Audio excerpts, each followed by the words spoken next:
একটা ঘুম না আসা খবর। চেনা শহরের বুকে ফুটফুটে এক মেধার মৃত্যু। আসলে শুধু মৌমিতার মৃত্যু নয়, একটা পরিবারের হাসি আর আনন্দের মৃত্যু। এই এক মায়ের কোল ফাঁকা হয়ে যাওয়ার দুঃসংবাদ।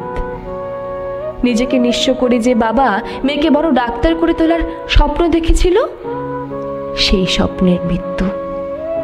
বন্ধু, আত্মীয় পরিজন, তার সাথে জুড়ে থাকা হাজারো রোগীদের ভরসার মৃত্যু। নতুন ঘটনা তো নয়, শুধু মৌমিতাদের নাম বদলে যায়, নতুন হেডলাইন তৈরি হয়, লোক দেখানো প্রতিবাদ, প্রশাসনিক তৎপরতা সব ধামাচাপা পড়ে যায়।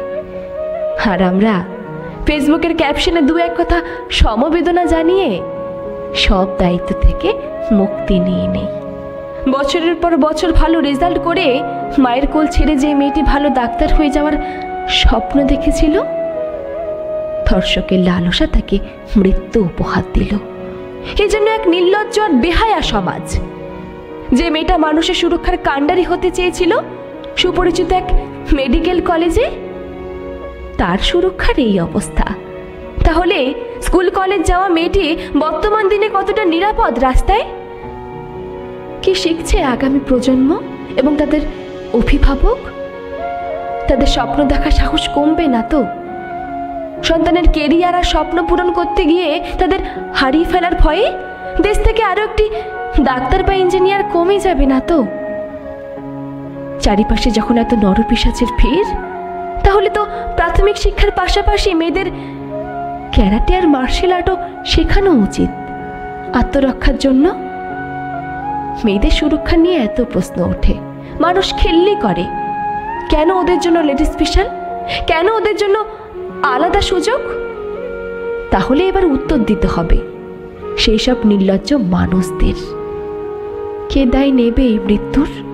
কে দায়িত্ব নেবে মেয়েদের নিরাপত্তার? এমন শিহরিত ঘটনা ঘটলে বারবার প্রশ্ন উঠবে মেয়েদের সুরক্ষা নিয়ে।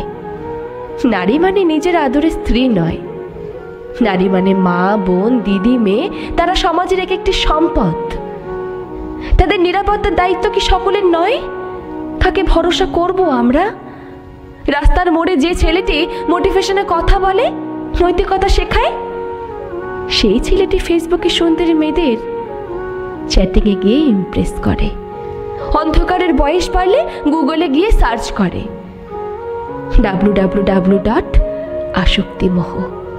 পাড়ার চরিত্রবান কাকু আদর করার অজুহাতে সারা শরীর ছুঁতে চায়। হায় রে আমার পুরুষ সমাজ, এখন তো মানুষ দেখলেই ভয় হয়। সত্যি কি পৃথিবীর কোনো আইন জানে না কিভাবে বিকলঙ্গ করতে হয় ওই নরপিশাচের লালসার ধারালো অস্ত্র? আর কত জীবন এভাবে অকালে মৃত্যুর দেশে হারিয়ে যাবে?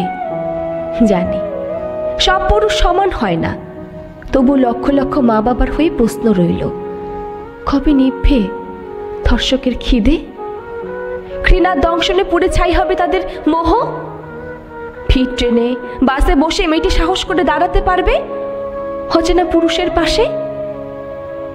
নতুন ফ্রক পরে মিষ্টি মেয়েটি ইচ্ছে মতো সেজে গুজে স্কুলে যেতে পারবে? কলেজে মেয়েকে পাঠিয়ে নিশ্চিন্তে অফিস করতে পারবে বাবা? কবে আসবে সেই দিন? কবে আসবে সেই দিন?